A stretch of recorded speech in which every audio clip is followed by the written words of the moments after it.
दोस्तों आप सभी का स्वागत है इस न्यू सेशन में। दोस्तों आज नाव धारा पर आधारित एक इम्पॉर्टेंट क्वेश्चन का सलूशन करेंगे। तो आइए क्वेश्चन देखते हैं। जैसे क्वेश्चन दे रखा, एक नाव की चाल स्थिर जल में 15 किलोमीटर प्रति घंटा है तथा धारा की चाल 5 किलोमीटर प्रति घंटा है।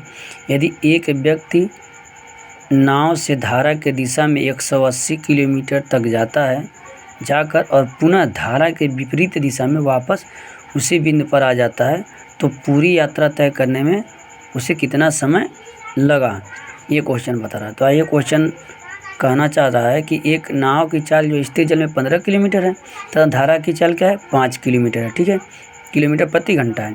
और एक व्यक्ति है नाव से धारा की दिशा में 180 किलोमीटर तक जाता, पुनः वहीं से वापस आ जाता है धारा की विपरीत दिशा में, तो पूरी यात्रा को तय करने में कितना समय लगेगा, ये क्वेश्चन पूछ रहा है।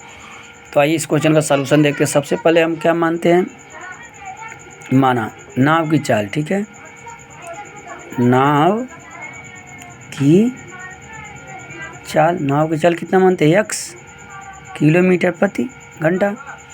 और धारा की चाल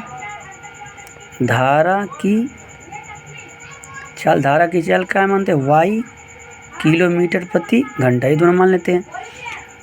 तो और हमें क्या ज्ञात करना है, कुल समय, ठीक है, यात्रा को तय करने में कुल समय।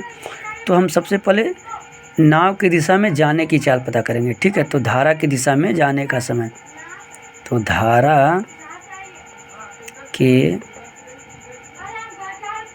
दिशा में जाने की चाल, धारा की दिशा में जाने की चाल नाव की क्या होगी, x प्लस वाई होता है, ठीक है। क्योंकि हमने पिछली वीडियो में भी बता रखा है कि धारा की दिशा में नाव की चाल क्या होती है, धारा की दिशा में नाव की चाल x प्लस वाई होती है।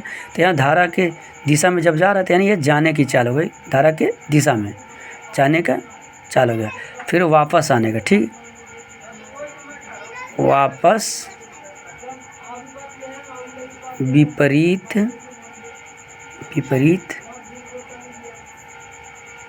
दिशा में नाव की चाल, विपरीत दिशा में वापस आता तब नाव की चाल x माइनस वाई, ये क्या है, वापस आने की चाल है, ठीक है। तो ये हो गई हमारा नाव के धारा की दिशा में जाने की चाल, और ये हो गई हमारा धारा की दिशा में वापस आने की चाल, विपरीत दिशा में वापस आने की चाल। तो ये जब पता चल गया तो हमें पता करना कुल समय।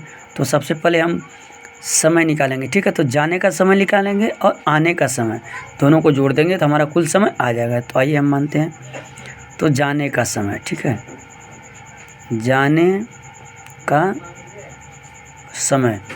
का समय मान लीजिए t1। तो t1 बराबर का समय बराबर क्या होता है, दूरी बटे चाल, यानी दूरी बटे चाल ले लेंगे, ठीक है। तो दूरी कितना हमारा, दूरी 180 किलोमीटर ही जा रहा है, तो 180 अपान जाने की चाल क्या है, x प्लस वाई। तो x का मान कितना दे रखा हमारा, लिख लेते हैं एक बार, x प्लस वाई।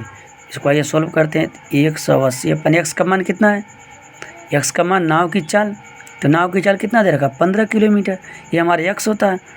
तो x और प्लस x का मान कितना आ गया, मान लीजिए 15 हमने यहाँ रख दिया, प्लस y का मान कितना दे रखा है, ये धारा की चाल, तो धारा की चाल कितना है 5, यानी y का मान कितना आ गया 5। इसको हम जोड़ देंगे, 180 अपन 15 5 20, जब इसको काटेंगे तो 9 बार जाएगा, यानी 9 घंटा, ठीक है। 9 घंटा जो लगा ये जाने का समय हो गया, यानी t1 बराबर, ठीक है। उसी प्रकार t2 बराबर वापस आने का समय, मान लीजिए वापस आने का समय जो होता है t2 बराबर, मान लीजिए दूरी बटे चाल, वही लिखाएंगे हम।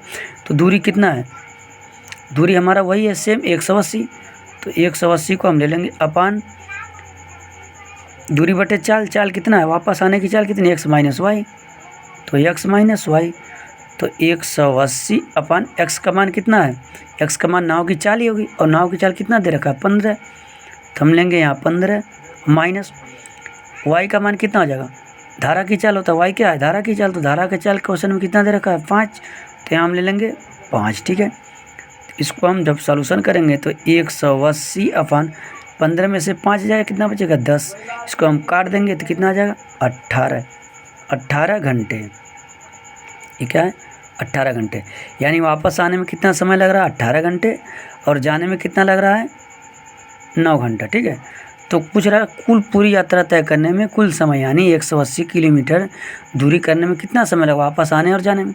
तो जाने में 9 घंटा और आने में 18 घंटा। तो कुल समय